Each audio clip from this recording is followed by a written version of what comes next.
Many thanks for joining us on News Hour 2. My name is Sani Abdraman. We start from the education sector, where the University Teachers Association of Ghana says it is considering the plea to suspend its 5-week-long strike following a crunch meeting on Thursday with the Education Committee of Parliament. UTAG, however, denied claims it has suspended its industrial action, as widely reported yesterday. Its national president, Professor Solomon Nunu, said the group will engage its executives to decide on their next line of action. He spoke earlier on Weekly Press Review on GBC News. Is that we are going to inform our members, and then the members can be able to take a decision. So the process starts with us calling a national executive committee meeting where the discussions will begin. Once we are able to reach a consensus, we also go back to our members and then give them the information. This meeting, we should be able to have it in the coming week. So within the period, we should be able to report to the public the state of affairs. So it's not that we are not respecting the court, but the judgment that was received, members have actually looked at it, and then we instructed our lawyers to go back to court and set it aside. The issues in court is between UTAG and the NLC, where the NLC has gone to court to seek from the court that our strike action should be declared as illegal. So this is what NLC has taken to court. Again, they also requested for an interlocutory injunction, which was granted.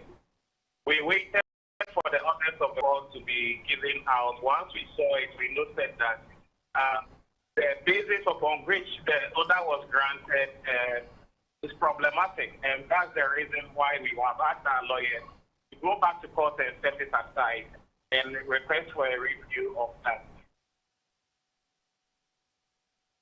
Now, with money laundering undermining the legitimate private sector, the integrity of financial markets, creating loss of control of economic policy and economic distortion and instability, among others, member states of GIABA are being empowered to strategically fight and address the root causes of money laundering and terrorism financing in the region.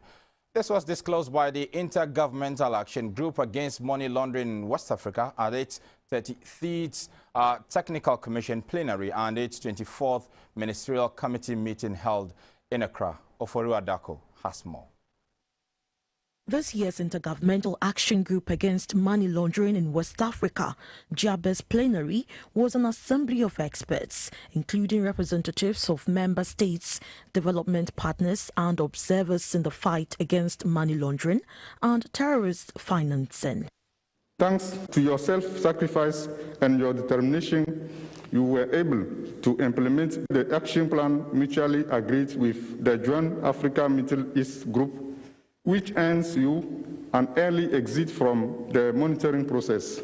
A key feature of the meeting was the consideration and approval of the follow-up reports of the mutual evaluation of member states' level of compliance with the Financial Action Task Force recommendations on anti-money laundering and counter-financing of terrorism. Member states who had gone through the mutual evaluation exercises were commended for their commitment.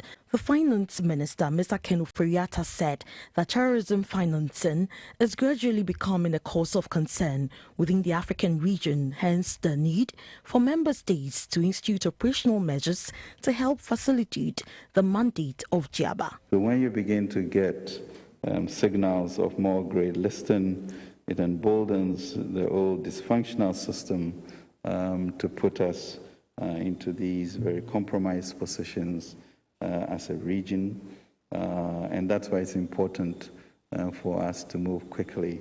The plenary meeting, which is underway, ends on February 19.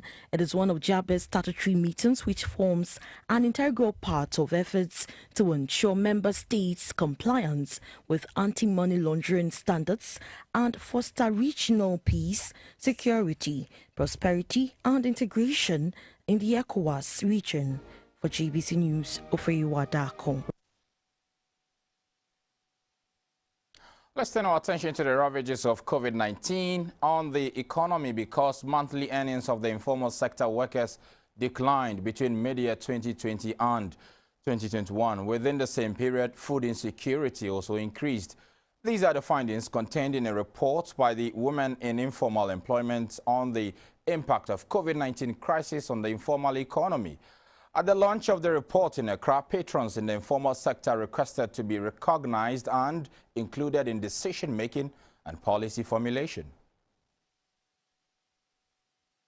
WAGO is a global research policy action network that seeks to improve the status of the working poor, especially women, in the informal sector of the economy. WAGO pursues its objectives by helping to build and strengthen networks of informal work organizations, undertaking policy analysis, statistical research and data analysis on the informal economy, providing policy advice and convening policy dialogues on the informal economy, as well as documenting and disseminating good practice in support of the informal workforce.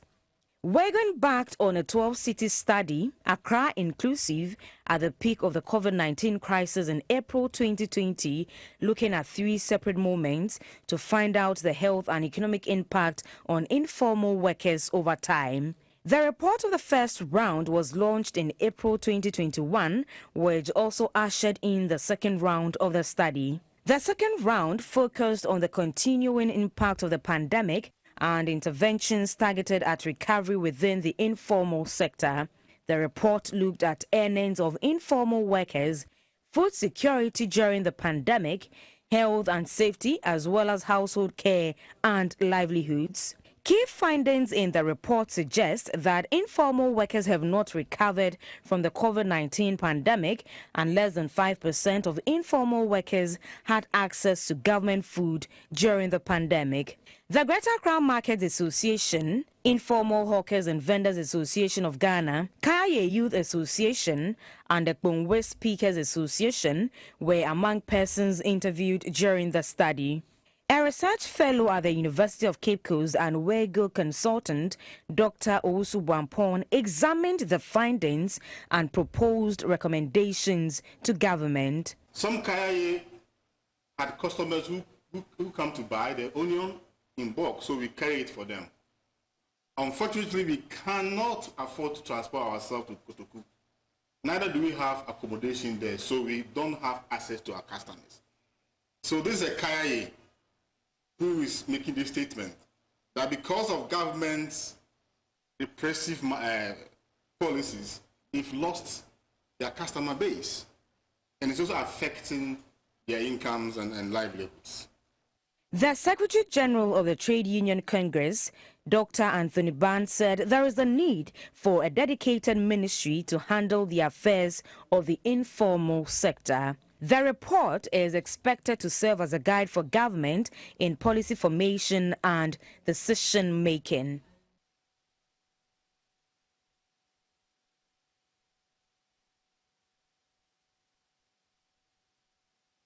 Now, the just-ended Global Disability Summit, co-hosted by Ghana and Norway, President Akufo-Addo said persons living with disability must be given the opportunity to participate and contribute to national development and also deserve to benefit from developmental interventions. The clarion call was for governments and organizations to commit to action by reducing inequalities and exclusion endured by persons with disability. A report by Sarah Ofori.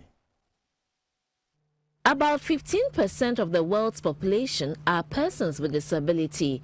They are said to live on less than $2 a day, which further compromises on their rights to decent lives. They are also the most marginalized and have unequal access to social services. According to the United Nations, COVID-19 further widened the inequalities gap. The second Global Disability Summit, organized by the Global Disability Alliance, the UNFPA, and organizations of persons with disability worldwide, follows that of the 2018 summit held in London on the theme, Nothing About Us Without Us. It, among other things, mobilized new global and national commitments on disability. Over 4,000 participants, made up of world leaders, civil society, the private sector, the donor community, and persons with disabilities, joined Ghana and Norway, who are also co-chairs of the Sustainable Development Goals, to share experiences, ideas, and aspirations for more inclusion for people with disabilities. In his address, President Akufo-Addo said persons with disabilities make up a pool of talents which can be harnessed for economic growth. Persons with disabilities must be given ample opportunities to participate in, contribute to, and benefit from development interventions. It makes moral, ethical, and economic sense to do so. Norway's Prime Minister Jonas Gahr Støre disclosed that his country has developed a comprehensive strategy for disability inclusion. We will pursue a more disability-inclusive approach in priority areas such as global education, global health, and not least climate change. To get this right, we will strengthen our partnerships with persons with disabilities and their organizations. We will ensure that our efforts can be tracked and enhance data collection to provide better insight into the situation of persons with disabilities. Solidarity messages from the UK, US, and the World Bank reiterated the call to action and change to remove all barriers infringing on the rights of persons with disability. Participants hope to mobilize efforts for the implementation of the UN Convention on the Rights of Persons with Disability. The guiding principle for this year is Leave No One Behind, a call to action, a call for change. Sarah Ofori, GBC News, Accra.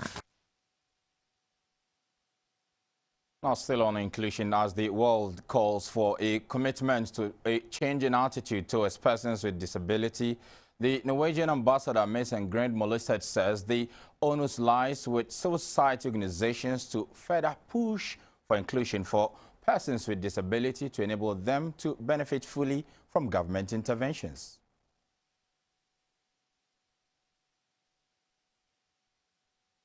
Be it education, access to health services, be it access to the labor market. I believe that people with disabilities would feel every day that exclusion is a factor in their lives because of disability. When I said that governments need to be pushed, I mean to say, and this is something I really feel, is that civil society has to be a very present and active actor, and there needs to be engagement government, not only in Ghana, in Norway, everywhere in the world.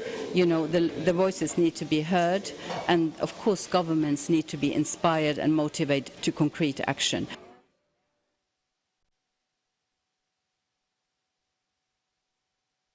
Now, the Gambigo community in the Bolgatanga East District and Barry community in the Talensi District of the Upper East region are appealing to the government through the Ministry of Roads and Highways to urgently fix the only bridge that connects the two communities before the next rainy season. The people of the area passed on their urgent request when the Deputy Director for Diaspora Affairs at the Office of the President, Dr. Nadia Dongo Musa, a citizen of the area, and the DCE for Talensi District, Mr. Thomas Duanab, paid a working visit to the construction site.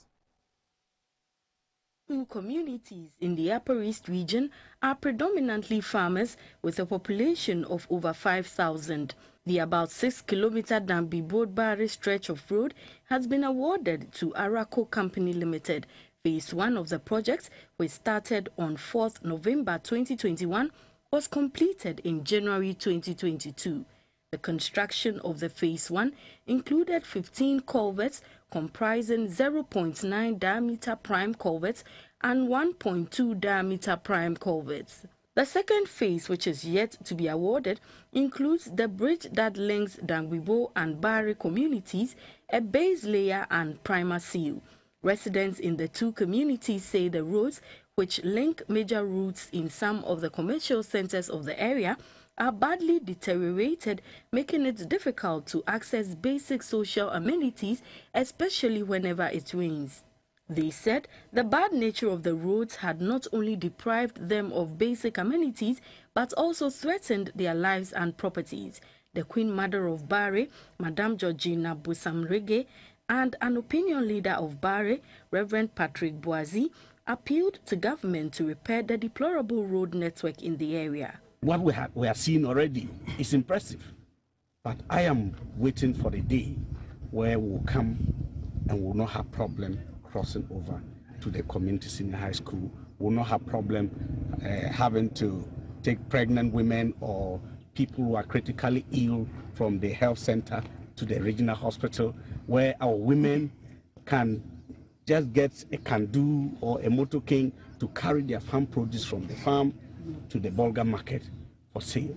All of these things are what we are looking at. The Deputy Director for Diaspora Affairs at the Office of the President, Dr. Nadia Adongo Musa, promised that the roads linking market centers in the area, particularly the bridge connecting the two communities, will be fixed before the next rainy season. Projects Manager of Araco Company Limited, Mr. Elvis Adai, spoke with GBC News about the second phase of the project. An appeal was made to the people in the area to support the NPP government to enable it to provide them with all the basic social amenities. Still in Ghana's north, because transport operators in the Upper West region have not increased their fares as announced by some transport operators. When GBC News visited the Walori station, some executives of transport unions said, though they are anxiously waiting for the increase, they will not do so until they hear from the Ghana Private Road Transport Union, GPRTU. Salah Abdul Wahab reports. Checks by GBC News revealed that transport operators are still charging the old fares.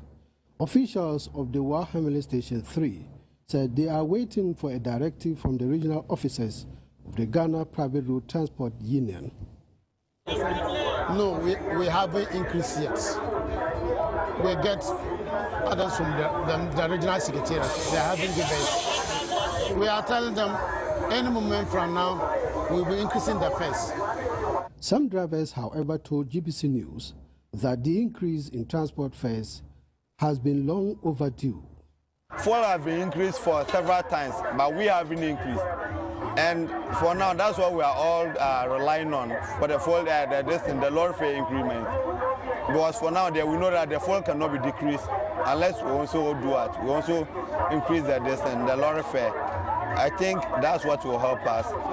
Passengers too said any increase in transport fares will overburden them and called on the government to absorb it. For GBC News, Salah Abdul Wahab. We still stay a while on this issue because our Bono correspondent John Samata has joined us live from Sunyani with regards to the purported increase in transport fares by some transport operators. John Samata, if you can hear me, what have you been gathering in your region? Has the increase reflected, or they are also waiting to hear from the mother union, the GPRTU, before they take a decision? Yes, welcome to Sunyani, where currently I am positioned at the main taxi station here in the Bono regional capital. And I'm here mainly trying to find out what is happening with the fuel increases and the expected transport fare increases as well. But I've been talking to the drivers, and as at now, they are charging the old fares. According to them, they are yet to get a directive to start charging the new fares. And they are not very happy because, according to them, fuel prices are sky high the way they see it, and it's a matter of urgency that they also switch to a new price that will cover their losses. So now let's hear it from the horse's own mouth about the concerns of the drivers.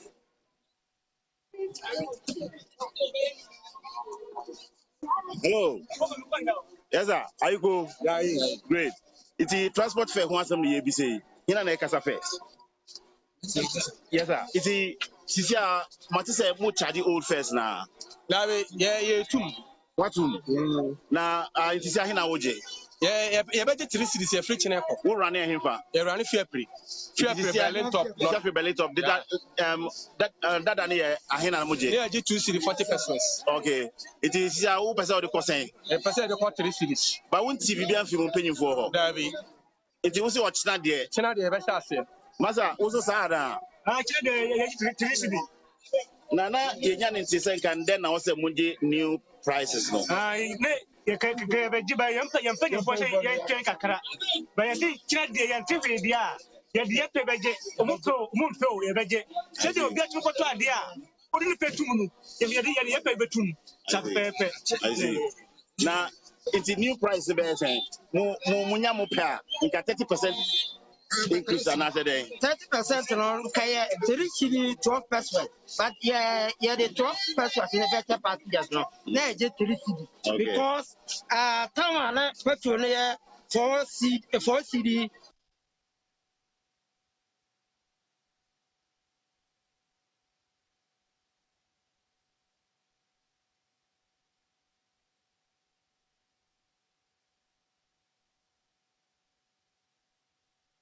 A lot of fellows, and 2 lot of fellows. And you know, a banner channel 2 miles. So I to my channel, yeah, 3 cities media. I was saying, okay, it is from 2 cities 60 pesos no. We got 3 cities. Yes, for Fair Pri. No. Okay, okay, yes, sir. To say you want to buy, you don't cry.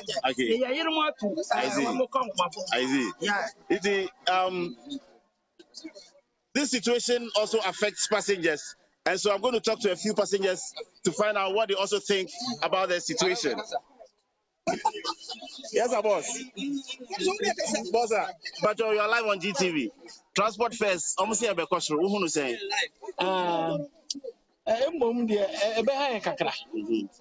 Because it's a normal way. Okay. I catch you mukrasi and 2. Now suddenly almost increase here. Well, to me, about have a high. You got a few money, you know, so easy. Now, buying should be my. So that is the situation here in Sunyani. Although they are charging the prices, the drivers are warning that come tomorrow, if they don't hear anything from their superiors, they are going to unilaterally start charging 30% increase. So we'll be around to monitor the situation to see how it goes. For GTV News in Sunyani, John Samantha reporting. Now, more than 4 years after the introduction of the Cocoa and Forest Initiative, Africa's top cocoa producing nations continue to see huge areas of forest being destroyed to make room for cocoa production.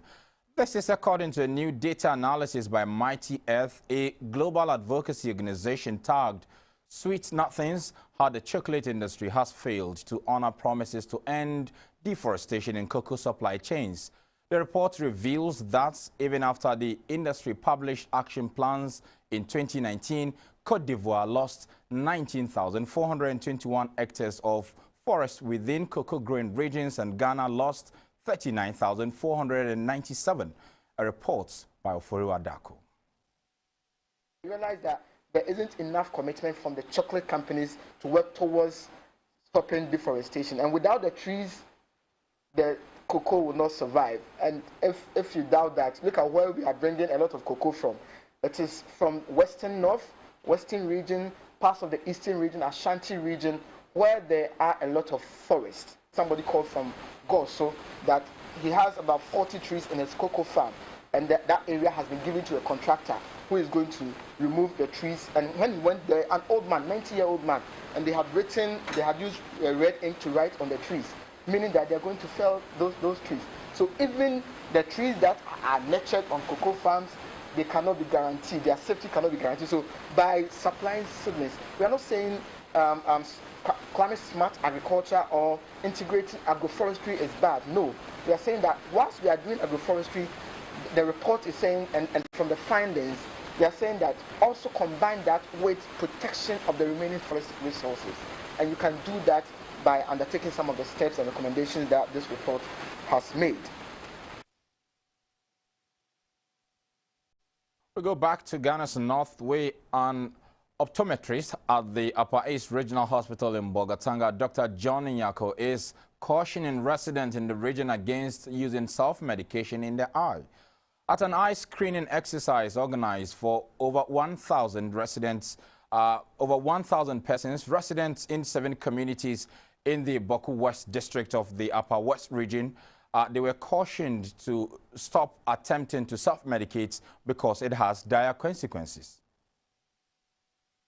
Of self-administered eye drops for ophthalmic conditions is a common practice in rural populations, and the Haven of Love Children's Foundation, a non-denominational Christian organization with a primary goal to create a conducive environment for disadvantaged children and vulnerable and marginalized communities, is collaborating with eye specialists from the Upper East Regional Hospital to screen residents in its host communities. The beneficiary communities received medicated glasses, eye drops, among others, while those with more severe conditions and needing further attention were referred to the Zebula District Hospital and the Regional Hospital in Bolgatanga, respectively. Some of the eye diseases recorded were infective conjunctivitis, allergic conjunctivitis, refractive errors, glaucoma, and cataracts.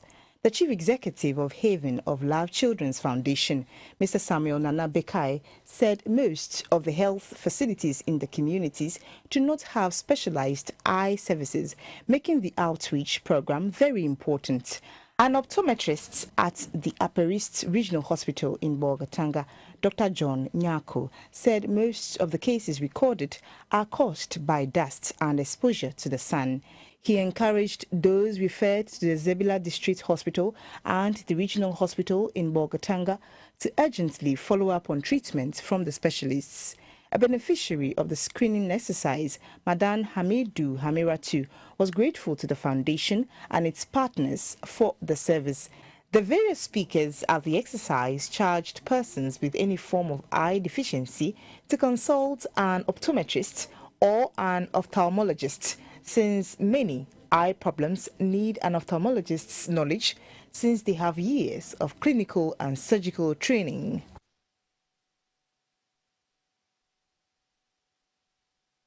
Now, insecurity and mistrust between civilians and the security agencies led discussions at the 3rd edition of the National Commission on Civic Education's National Dialogue on Violent Extremism in Tamale. Now, the Commission has resolved to extend support to the security agencies to bridge the gap. Chairperson of the Commission, Ms. Josephine Nkrumah, said security is a shared responsibility and achieving stability in society hinges on joint collaboration between the citizenry and the security agencies. National Dialogue is part of the Preventing Electoral Violence and Providing Security to the Northern Border Regions of Ghana project by the National Commission on Civic Education, NCCE. The study found social, political, economic, and religious factors as the catalyst for extremism. It also identified citizens' limited knowledge on violent extremism, high rate of youth unemployment, and porous borders as critical factors influencing extremist activities. The study showed that Ghana is not immune to the menace and thus affirmed the need for strong and responsive support, especially at the local level. The National Dialogue sought to seek perspectives of stakeholders on the critical issue of violent extremism and political instability and its implications for the country.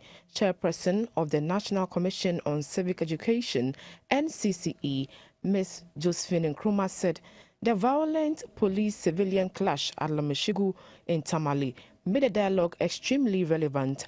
I think we must all also understand that what is happening in the subcontinent should not be lost on us, and we should not at all be complacent in the relative calm and security that Ghana enjoys. A panel member, Madam Janet Adama Mohammed, who is also the West Africa Program Director for Reconciliation Resources, UK, said recurring attacks and brutalities by the security are piling up anger, frustration and resentment among the youth.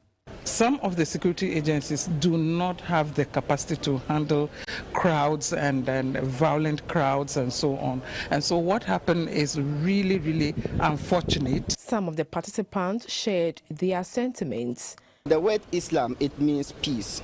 So wherever you find yourself, you don't have to resort to violence in addressing issues. In fact, violence will never solve problems. It only creates dangerous things for us in future. The dialogue was themed Violent Extremism and Political Instability in West Africa, Implications for Ghana.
Hello, you're watching the business news with me, Esther Aidu Ohumeu.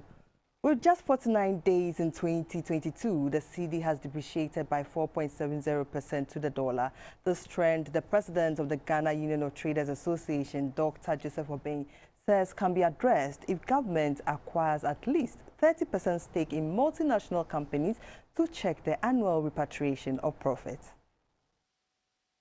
The cedi is currently trading at 6 cedis 60 pesos to the dollar on the forex market after ending 2021 at 6 cedis 15 pesos. Analysts have predicted the cedi could trade at 7 cedis to the dollar by mid-year.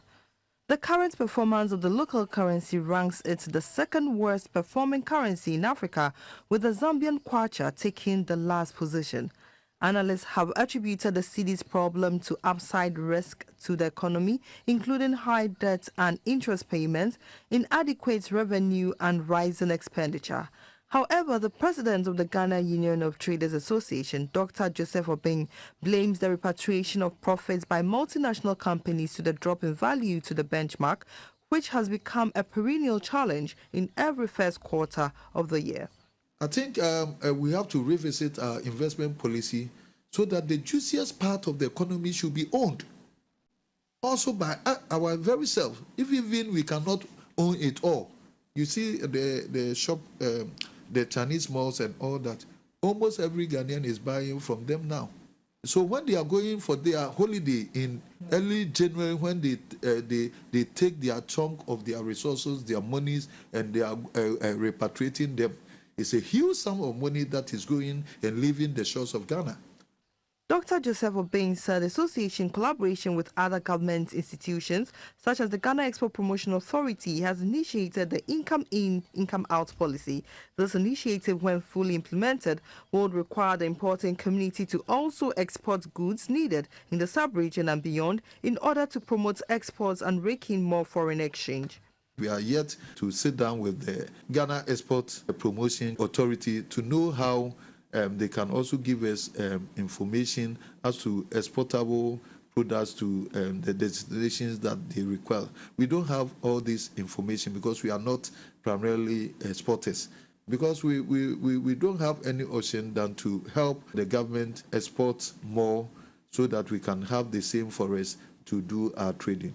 Dr. Obeng also urged government to take a second look at other untouched areas of repatriation, such as churches that have branches across the globe, and fashion out policies to ensure that perennial repatriation of dollars to their mother churches are put to a halt. Also high on the solutions to the depreciation of the cedi to the dollar and other major trading currencies are accelerating industrialization and reviving the Tema oil refinery tour to cut down the oil import bill, which stood at $1.2 billion in 2019. A memorandum of understanding has been signed between the African Continental Free Trade Area Secretariat and the World Customs Organization aimed at operationalizing the tariff schedules and ensuring additional free and efficient movement of goods in Africa. The AFCFTA Secretariat and the World Customs Organization are united in their shared goal of increasing prosperity in Africa through the liberalization of trade on the continent. The MOU represents the next logical steps for the two organizations as they work to reduce barriers to trade across Africa by connecting customs systems, populating the AFCFTA tariff book, and providing capacity building for customs officials and administration. The collaboration is set to capacitate the AFCFTA with technological systems that would allow standardization of data and connectivity of customs systems, a developed AFCFTA e-tariff book, enhanced skills and expertise of customs officials in operationalizing the AFCFTA. The agreement will allow the two organizations to work together and support each other as they address logistical challenges whilst seeking to implement programs and develop trade across Africa. AFCFTA is the world's largest free trade area since the formulation of the World Trade Organization. It aims to bring together all 55 member states of the African Union, covering a market of more than 1.2 billion people, including growing middle class and a combined gross domestic product of $2.6 trillion.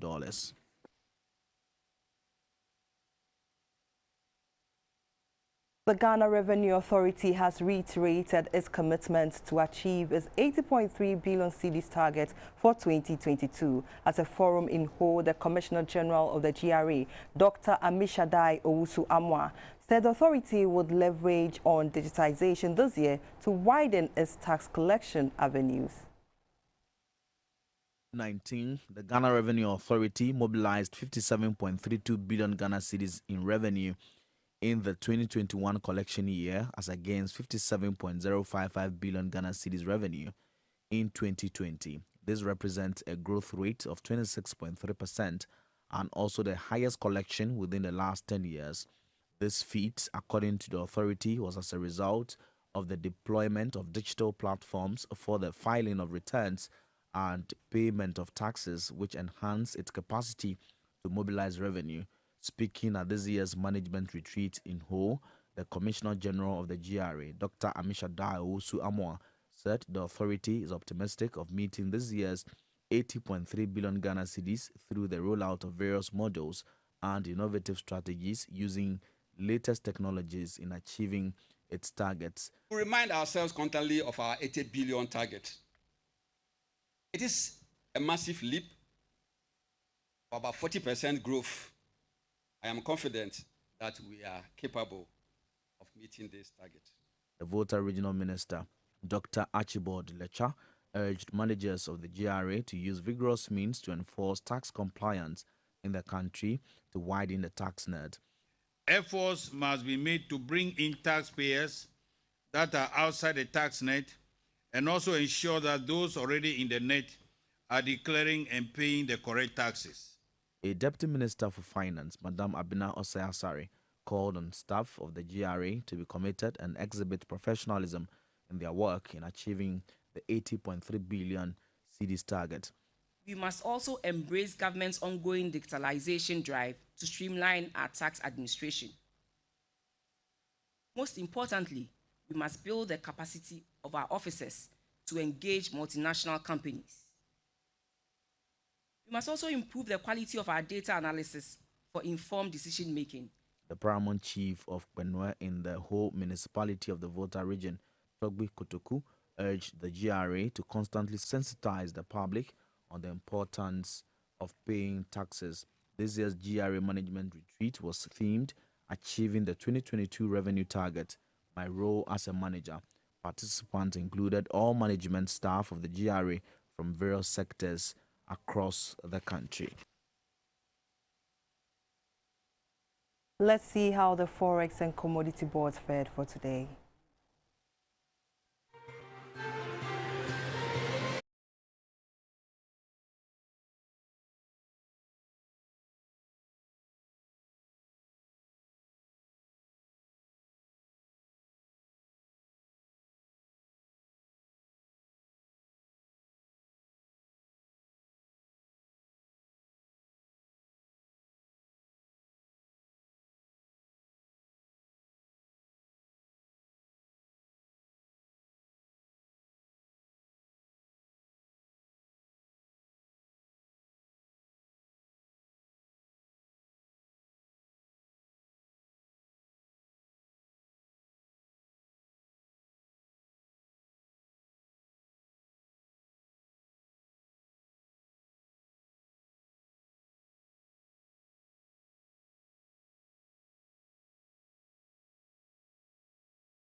Watching.